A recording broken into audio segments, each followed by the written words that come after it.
La guerra continuó, como siempre decimos, la guerra es un padecimiento para la gran mayoría de las personas que tienen que vivirla y es el negocio que hacen unos pocos que se llenan de plata, se forran de plata para decirlo mal y pronto, eh, a costa de vender balas, misiles, cañones y de intentar saquear después los recursos de una nación, en este caso como la iraní, podría ser el ejemplo de cualquier otro país que ha vivido lamentablemente una guerra. Sí, y eso mientras asistimos también a la podredumbre de este orden internacional contemporáneo, ¿no? Algo que vienen denunciando incluso algunas personas que seguramente están en una vereda opuesta a la nuestra, como puede ser, no sé, el primer ministro canadiense, digo, fueron palabras que repasamos hace un poco, este fin del multilateralismo, por lo menos como lo conocemos, ¿no? Pero este 11 de marzo, 13 de los 15 miembros del órgano que supuestamente debería velar por la paz, estamos hablando del Consejo de Seguridad de las Naciones Unidas,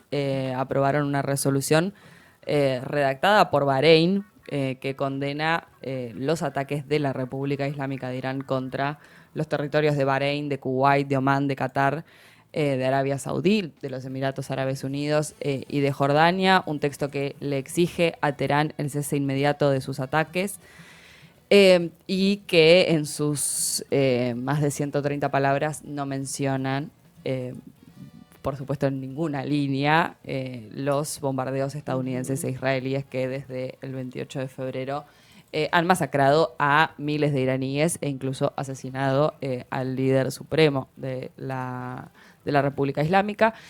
Así que, nada, me parece que también asistimos a esa podredumbre, a ese fin del orden internacional que conocemos, porque está claro que ninguno de esos organismos están pudiendo cumplir, por lo menos con la misión que en los papeles tenían cuando fueron creadas, ¿no? Después de los acuerdos de Bretton Woods. Sí, lo bueno es que igual a estas alturas la ONU ya no tiene credibilidad, al menos para mí, que soy crítica de esas instituciones, no, porque ha fracasado en su papel de mantener la paz y de hecho de eso hablábamos hace un rato, lo que dijo la señora Úrsula, Von der Leyen. ajá, no, no sé pronunciar esos Von der nombres Leyen. europeos. Pero ella dijo el lunes pasado que ya no servía este orden, que había que pensar en otras estrategias. Para ella otras estrategias era agudizar la guerra, seguramente.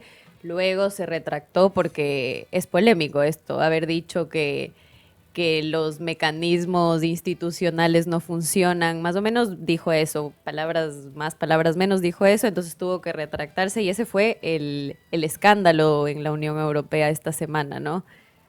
Raro. El problema es digo, más allá de que nosotros no creamos en este orden internacional, por lo menos, o en estas instituciones, sí hay un montón de gente que sigue creyendo en una institucionalidad en el orden mundial y cualquier persona que lea esta resolución del Consejo de Seguridad de Naciones Unidas va a creer que Irán atacó sin ningún tipo de motivo, mientras que los verdaderos agresores están fuera del texto, no aparecen ni nombrados.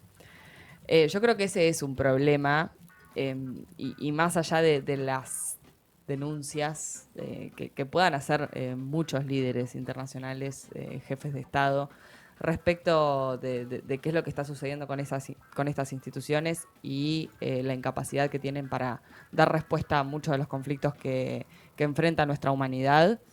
No solo digo las guerras, sino también el hambre, la cuestión migratoria. Digo, hay un montón de cuestiones que hoy ninguno de estos organismos puede solucionar. Personas que se mueren en la miseria, en la pobreza.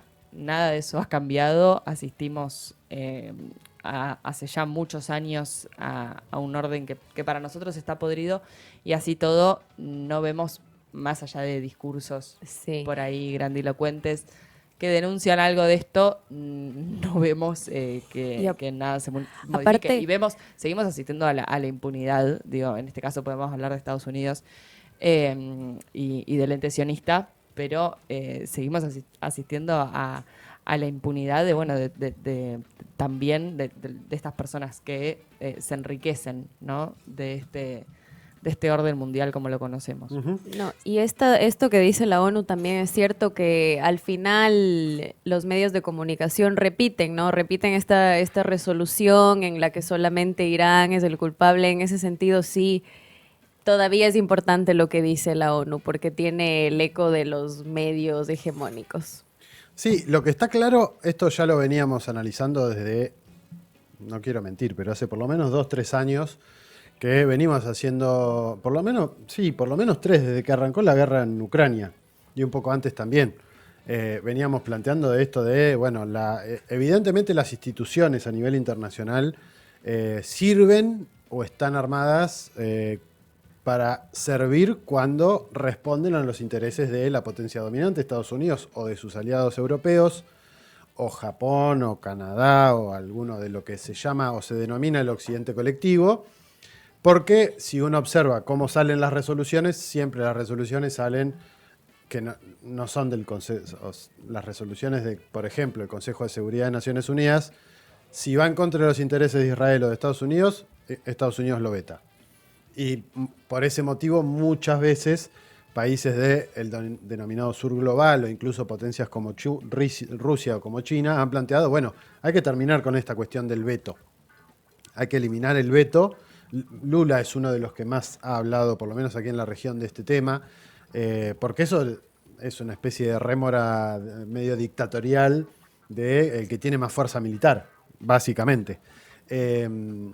Pero lo que terminó pasando desde hace un tiempo a esta parte es que cada vez es más inútil ese organismo en términos concretos, materiales, de que sirva para frenar cosas concretas. Y me parece que el último caso fue lo del genocidio en Gaza, que por más resoluciones que hubo, o si lo queremos tener más cerca, Malvinas. Sí. Hay infinidad de resoluciones de la ONU instando a Gran Bretaña a sentarse a la mesa de negociaciones con Argentina. Nunca le dio pelota. Y así hay un montón de otras instituciones. Ahora, cuando el Banco Mundial, cuando el FMI tiene que declararle el default a la Argentina o a Ecuador o a algún otro país, ahí no hay forma de veto, ahí no hay compasión, ahí no hay nada que se le parezca.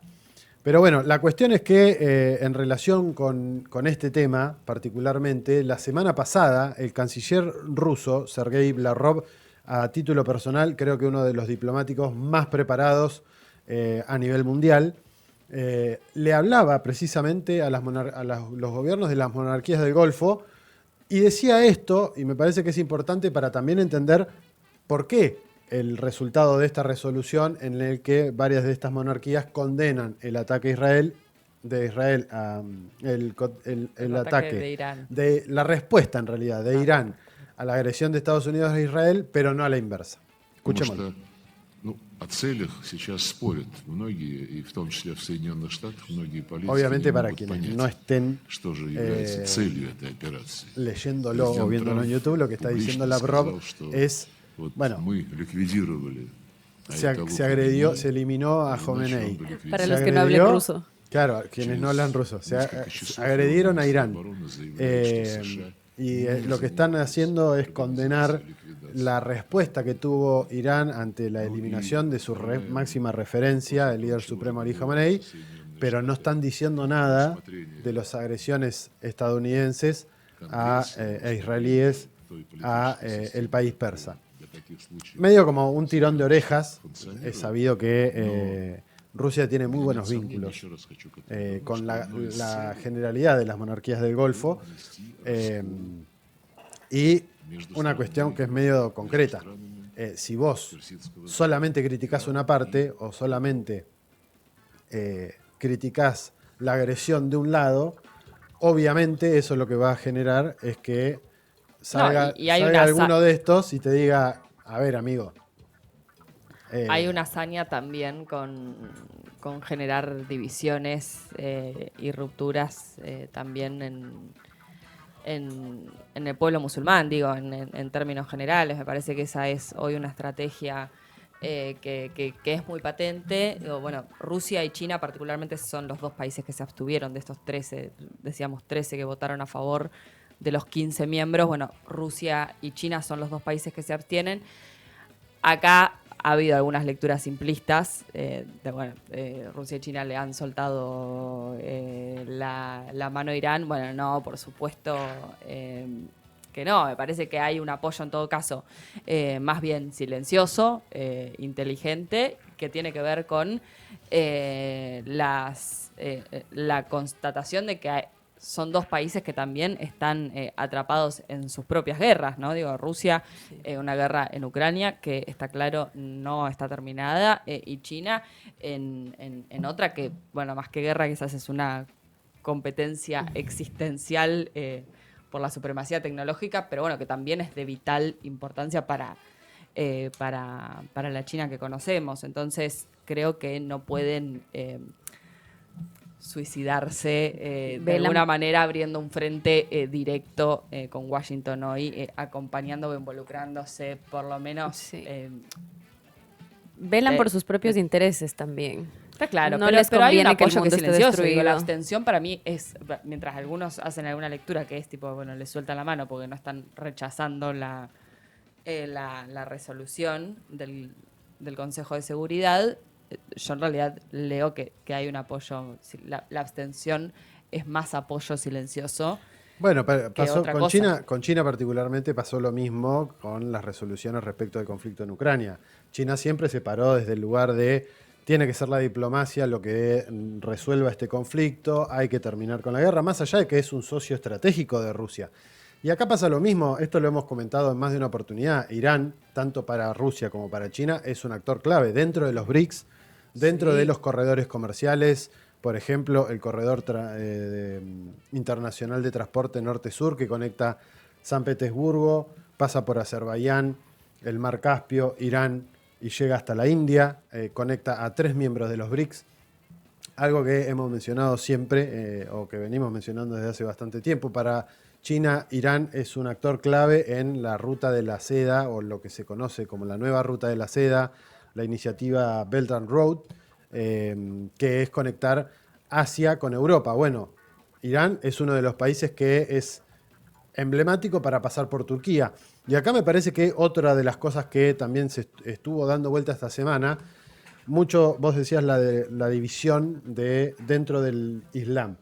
Más allá de que la rivalidad chiismo-sunismo ha existido desde hace mucho tiempo, e Irán, y sobre todo Irán y Arabia Saudí han tenido una enemistad muy grande, vimos que hace un par de años China había logrado sentar nuevamente en la mesa de discusión y que reabrieran sus vínculos diplomáticos estos dos gigantes de esa región del planeta, y que por lo menos volvieran a tener vínculos diplomáticos, vínculos comerciales. Esto no fue un detalle menor y esto se daba en el marco del fin del petrodólar, de ese acuerdo que tenía Arabia Saudí con Estados Unidos para vender solamente en dólares. Y esta semana lo que pasó es que Turquía rotundamente se negó, es otro de el tercer actor en esa región que me parece que es clave mirar.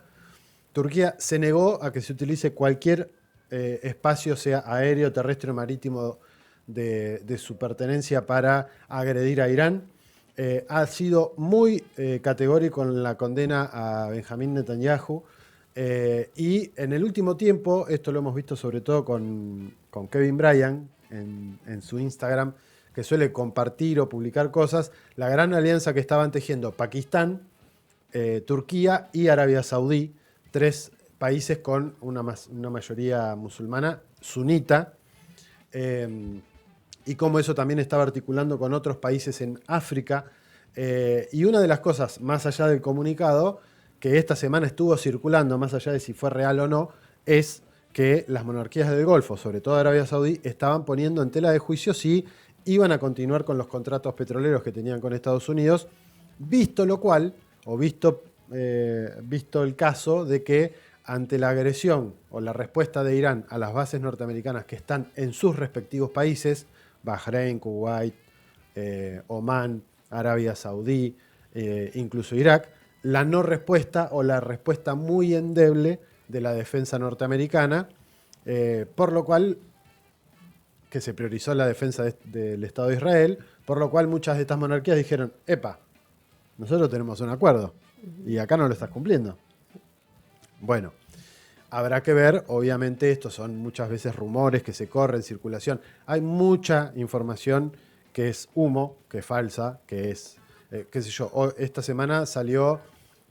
Como lo de Netanyahu. Lo de los 6 dedos Los de 6 Netanyahu. dedos. Cuando me lo Veamos. compartían algunos conocidos, compañeros, amigos, familiares, decía, mira, primero hay que ver en la fuente oficial. Si eso está publicado en una cuenta oficial del gobierno de Israel, ahí es para preocuparse. Si eso salió públicamente en algún medio de Israel, ahí se lo puede llegar a tener en consideración como que efectivamente fue un video hecho por inteligencia artificial. Ahora, si eso, cualquier cuenta que lo publique, no importa qué cuenta lo publique, si ese video no está publicado en alguna red social de algún funcionario, medio o lo que fuere de Israel, al menos hay que poner la sospecha de si efectivamente eso sucedió o no.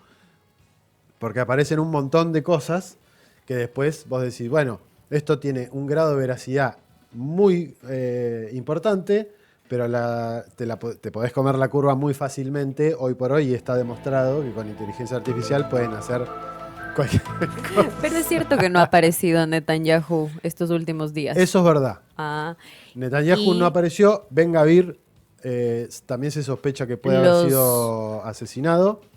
El ministro también de Defensa. Alguien israelí. del Mossad igual habían dicho, el jefe uno del de los Mossad. jefes del Mossad. Y en los medios iraníes apareció varias veces la noticia de que Netanyahu había sido atacado. Entonces, Sí, lo que pasa es que ahí volvemos a lo mismo. La primer víctima en una guerra es la verdad. De un lado y del otro va a haber publicidad, va a haber propaganda. Entonces hay que tener también ahí como mucha sutileza a la hora de decir, bueno, a ver esto qué grado de veracidad puede llegar a tener. Y bueno, si vemos 3, 4, 5, 10 cuentas en las que confiamos, digamos, que tienen cierta veracidad, que se toman el trabajo de chequear información, que lo comparten, ahí puede haber un visto de realidad en esa publicación. Así que habrá que ver. Y después esto que decías respecto del apoyo iraní a Irán de Rusia y de China, lo cierto es que desde el primer momento, por lo menos con inteligencia y con sistemas satelitales y de información 24/7, China y Rusia están ayudando a Irán. Eso no hay forma de omitirlo porque los golpes que ha dado Irán tanto a las bases norteamericanas como dentro del Estado de Israel han sido milimétricas. Incluso se puede ver en algunos momentos edificios donde solamente en una ventana del edificio se ve el buraco como si se hubiese quemado, lo cual indica que ahí entra un dron. Pero para entrar un dron en ese lugar, ahí sí es una cosa milimétrica, que tenés que saber en qué habitación, en qué costado está. Bueno, muchos ataques de los que se han visto distribuidos en redes sociales tienen que ver con ataques con drones que ha realizado la República Islámica de Irán contra edificios supuestamente civiles donde funcionaban especies de oficinas de la CIA o del Mossad en otros países. Dubái fue uno de los que más golpes recibió de esto. Incluso hay videos circulando de Dubái desierta, de aeropuertos como el de Ben Gurion en Israel o el mismo de Dubái con estallados de gente tratando de salir de esos países. De hecho hay muchos argentinos que no han podido salir. Rashid creo que sí, fue uno de los que estaba en Dubái por una cuestión familiar y pudo salir creo que hacia Omán, pero la realidad es que incluso el gobierno argentino medio que los dejó tirados a los argentinos que estaban por allá. Otra cuestión interesante también tiene que ver con esta conversación que hubo entre el presidente de Irán, Masoud Pezeshkian, con los jefes de gobierno de Rusia y de Pakistán, donde él habla de las condiciones para un alto al fuego de forma muy inteligente. Lo que plantea es que la única forma de terminar con esta guerra es aceptar los derechos legítimos de Irán, pagar indemnizaciones y una obligación internacional firme para que no vuelvan a agredir. Esas son las tres cosas que piden. O sea, ustedes fíjense que el chabón no pide ni una victoria militar, digo, sabiendo también la capacidad nuclear del enemigo. No exige tampoco la retirada incondicional de las fuerzas enemigas. O sea, lo que plantea, en el fondo, es una reivindicación de este derecho internacional que está siendo constantemente pisoteado por Estados Unidos y por el ente sionista, lo cual me parece una mirada un poco fantástica también, como incluso como expresión al mundo. Quienes han visto el programa saben que a Pepe Escobar solemos citarlo suelo citarlo recurrentemente. En el último video que publicó está por Tailandia, creo, este analista brasileño que se dedica a recorrer sobre todo Asia Occidental y ha escrito mucho desde ese lugar. Decía en el último video que compartió analizando qué es lo que estaba sucediendo, que por lo menos tiene confirmación de altas fuentes oficiales de gobiernos como el ruso, el propio iraní, qué sé yo, que la administración norteamericana por lo menos ha hecho 3 pedidos a gobiernos de la región, creo que eran Kuwait, Emiratos Árabes y alguno más, para que ellos sean los que intermedien y le planteen a Irán un alto al fuego. Y eso está hablando de la preocupación que tiene Estados Unidos. Efectivamente, olvídense de que Estados Unidos vaya a plantear públicamente que va a hacer un alto al fuego. Van a buscarle la vuelta para mimetizarlo y mostrarlo como una victoria. No, están en un punto de no retorno, porque aparte se ha hablado en Estados Unidos de mandar ya tropas terrestres a Irán, o sea, ellos van a seguir hasta el final. Y pase lo que pase, Estados Unidos está en una pésima posición. Claro, lo que pasa es que Trump te sale con eso, que van a enviar tropas terrestres. Al día siguiente te dice, no vamos a mandar tropas terrestres. En realidad lo que van a ser los kurdos que van a levantarse. Los kurdos salen públicamente y dicen, no, nosotros no vamos a hacer eso ni en pedo. Y si eso los kurdos que están en territorio iraquí o turco, el PKK, el famoso PKK, sale a decir, y si los turcos que viven en Irán, los kurdos que viven en Irán llegan a hacerlo, van a ser idiotas útiles. El paso siguiente dice, no, en realidad van a ser los del Baluchistán, en la frontera con Pakistán. Y todo el tiempo va diciendo una cosa, después otra, después dice otra. La credibilidad de Trump, la credibilidad de la palabra de Trump creo que es 0. En cualquier cosa que diga. Esto lo digo a título personal, pero me parece que ahí hay un elemento interesante a tener en consideración. Mucho de lo que dice Trump, vamos a hacer esto, vamos a hacer lo otro, no tal cosa, no tal otra, en realidad eso es más humo para el que no tiene un seguimiento más o menos finito de la cosa, que cosas que realmente puedan llegar a ser. Lo cierto es que la guerra continúa, el estrecho de Hormuz sigue cerrado, eso va a tener repercusiones a nivel global, hay que ver cómo va a afectar a la Argentina, ya vimos esta semana subas del petróleo, más allá de que viene siendo contenido, ha habido subas del petróleo, y de seguir esta dinámica, esta vorágine, y de que Irán diga, el estrecho no pasa nadie, excepto los barcos, excepto los buques chinos, que hay un acuerdo para que lo hagan. De hecho, Narendra Modi está enquilombadísimo porque la flota, el buque que estaba volviendo de ejercicios militares de la India, que eran ejercicios, no eran ejercicios militares, eran como ejercicios civiles, no civiles, no me sale la palabra.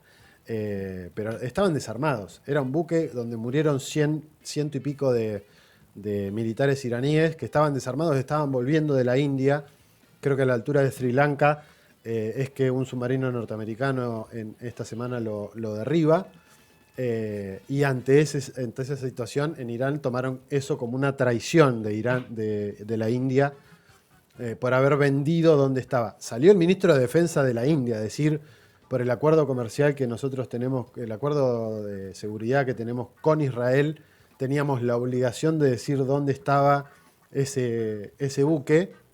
Bueno, la cuestión es que ahora están desesperados para ver cómo hacen para que los petroleros que tienen que pasar por el estrecho de Hormuz, que son para la India, pasen.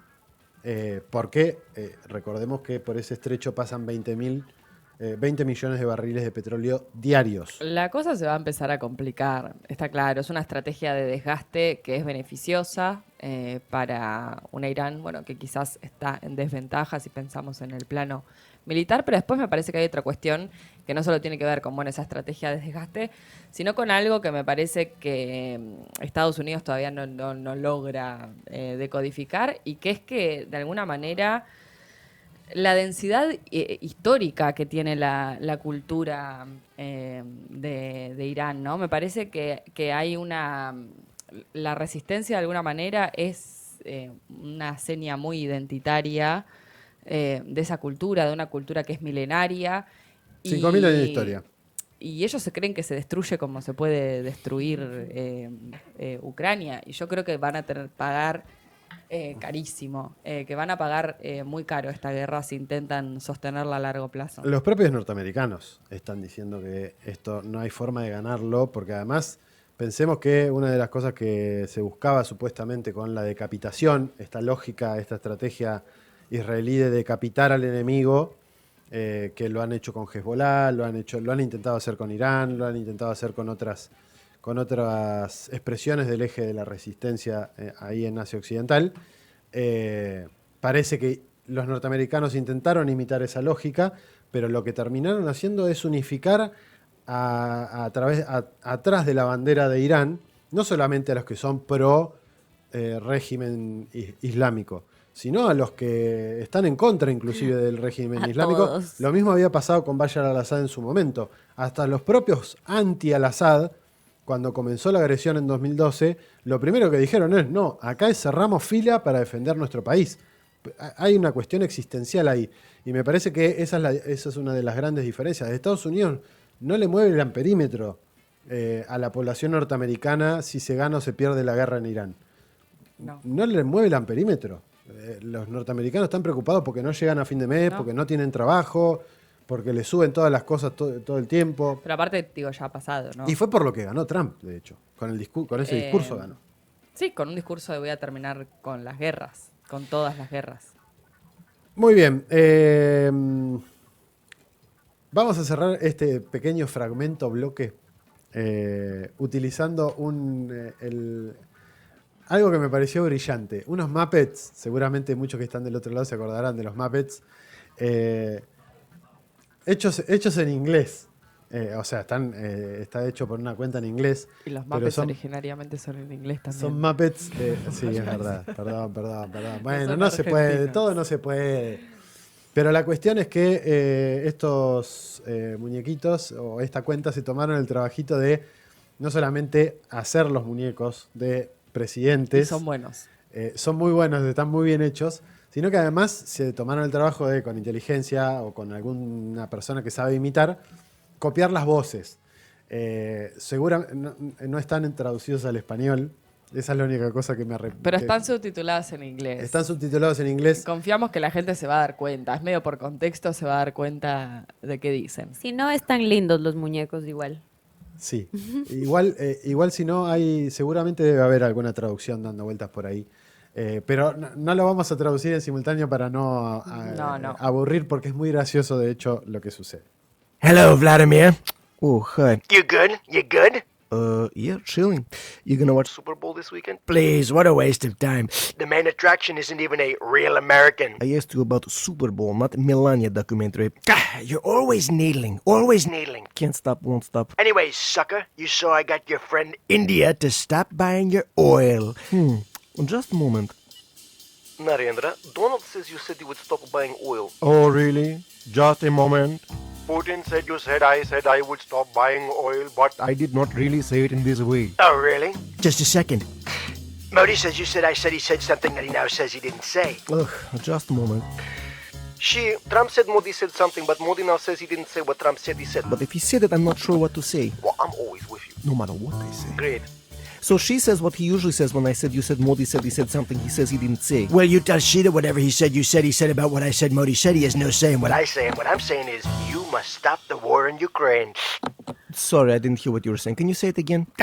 This is too complicated. I'm just gonna go bomb Iran. What did you say? 10:48 minutos pasados en la República Argentina. Esta primera hora, olvídense, va a ser destinada toda a este conflicto que estamos viviendo.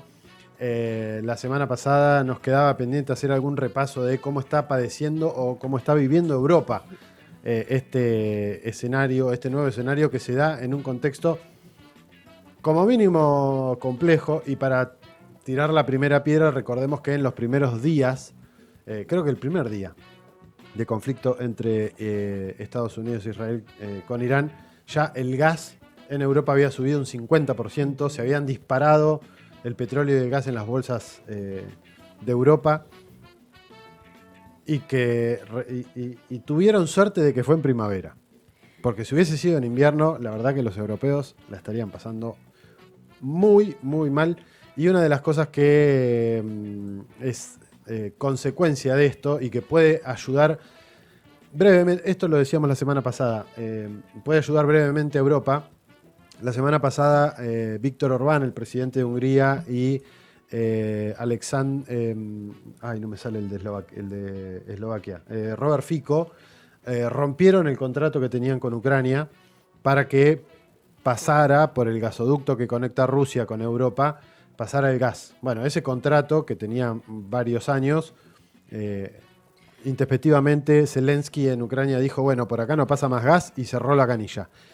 A raíz de muchos reclamos que hicieron tanto Hungría como Eslovaquia, que dependen de ese gas, se cansaron y directamente ahora dijeron, se termina el contrato, no va más este contrato. ¿Y qué pasó en el medio? Ahora la administración norteamericana, más precisamente el Departamento del Tesoro, habilitó a que se compre gas ruso. O sea, ahora Estados Unidos le permite temporalmente hasta el 11 de abril que cualquier país pueda comprar gas ruso para evitar el colapso energético a raíz del conflicto en Asia Occidental.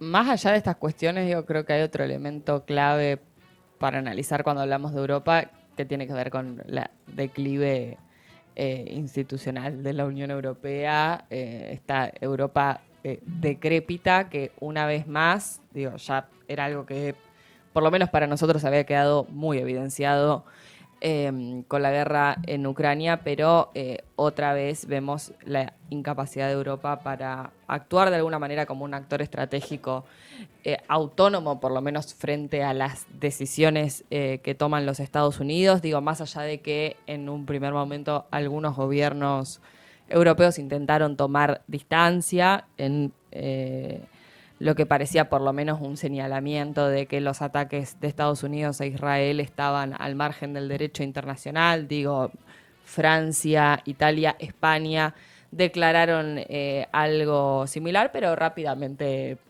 terminaron... Se acomodaron. Sí, se acomodaron un poco reproduciendo en mayor o menor medida ese marco narrativo propuesto por los Estados Unidos. Incluso creo que en el caso del gobierno español, donde el gobierno de Pedro Sánchez creo que evitó respaldar explícitamente el ataque de Estados Unidos, lo cual lo llevó a una confrontación propiamente dicha con Donald Trump. La realidad es que la condena a Irán de alguna manera fue utilizada como un argumento para sostener, o un recurso para sostener una posición de una neutralidad medio activa, si queremos, pero bueno, después todo el resto de los países, Gran Bretaña, el Reino Unido, Grecia, los Países Bajos, etcétera, Dinamarca, todos han apoyado de alguna, o incluso hasta respaldado los ataques, con apoyo técnico, militar. Bueno, los holandeses fueron los holandeses no sería correcto, los Países Bajistas. Los países bajistas o los bajos de países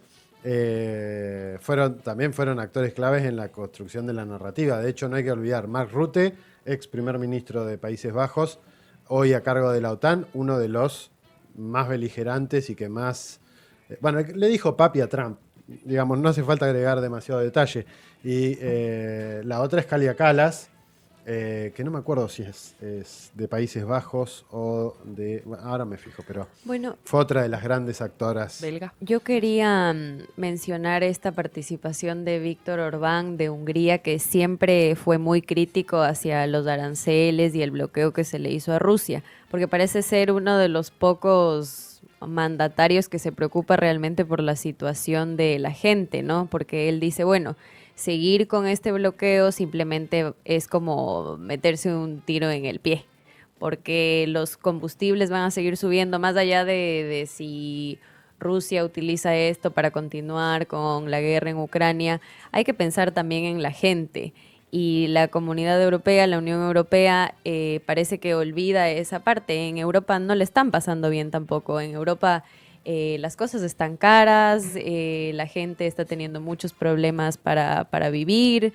Entonces, ahora parece que Orbán le ha mandado una carta a esta señora Úrsula, Von der Leyen.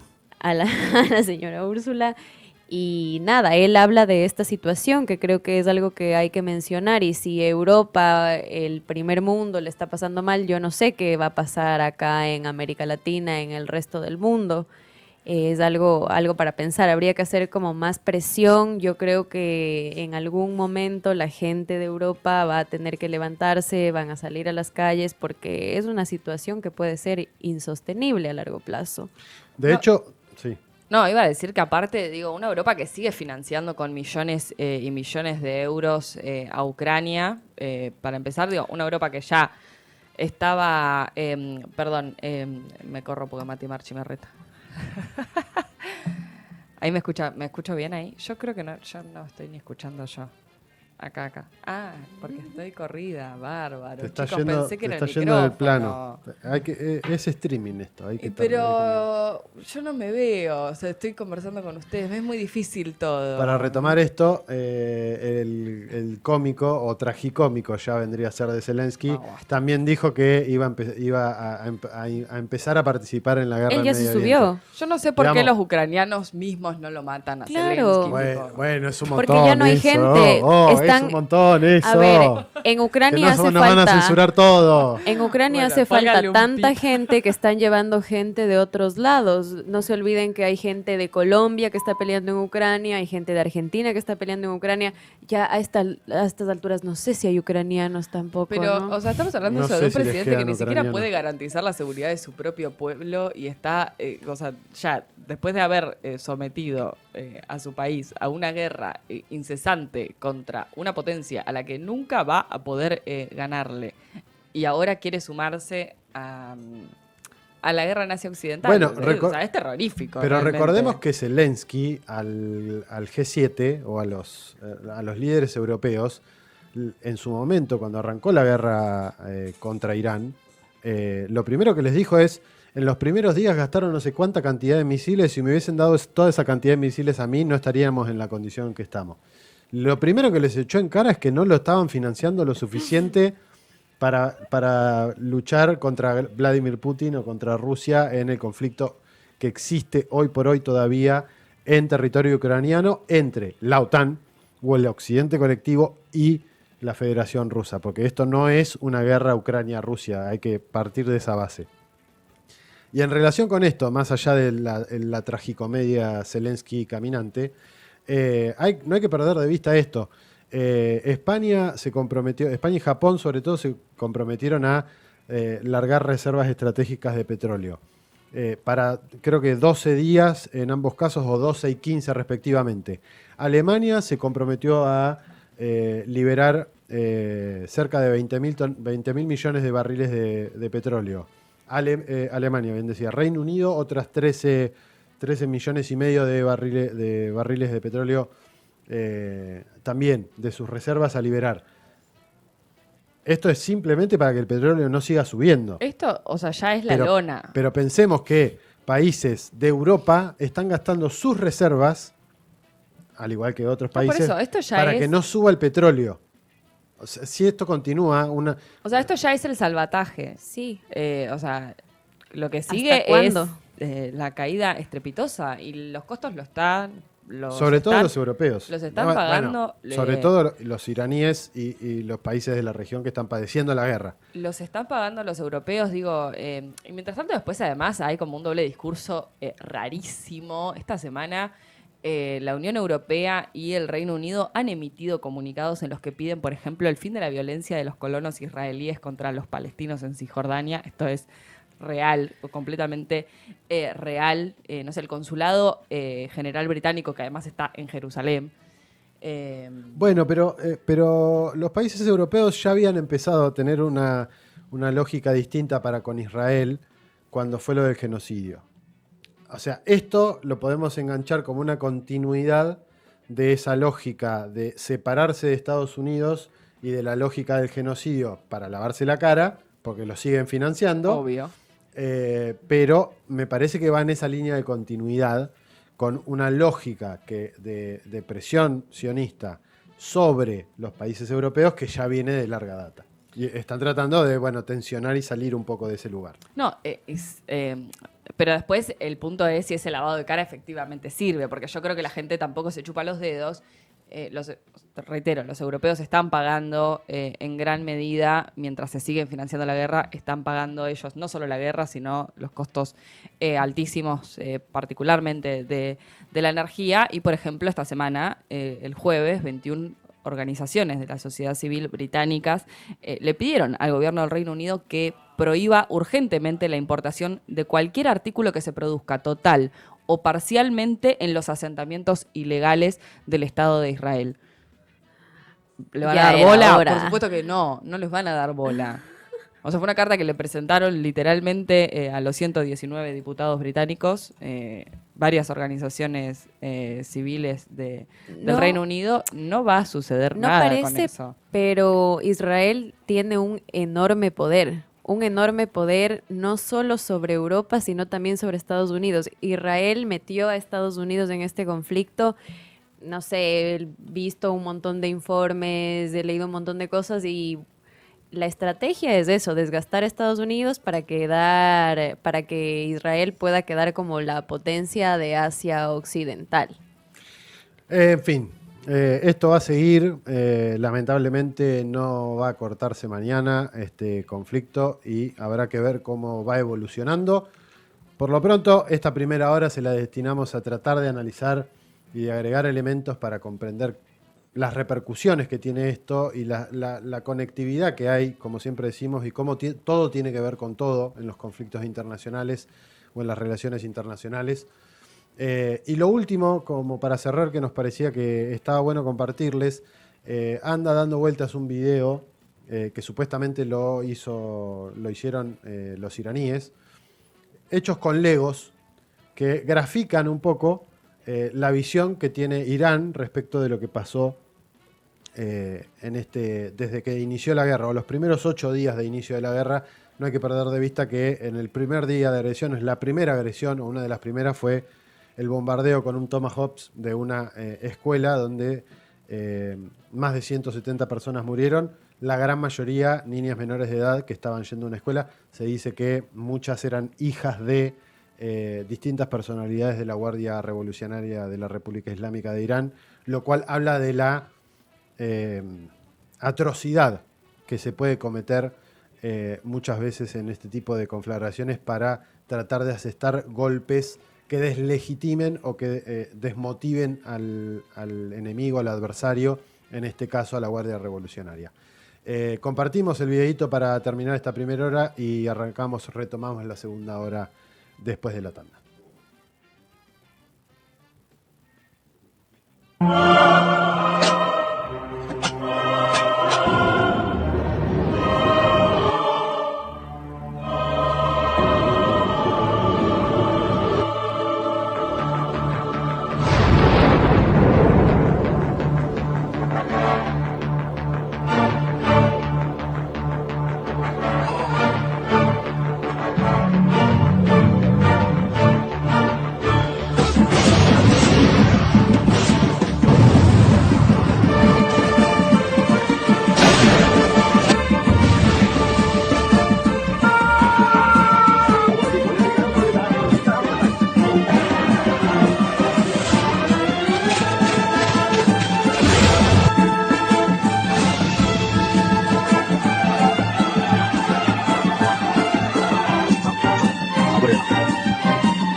اضرب اضرب اضرب اضرب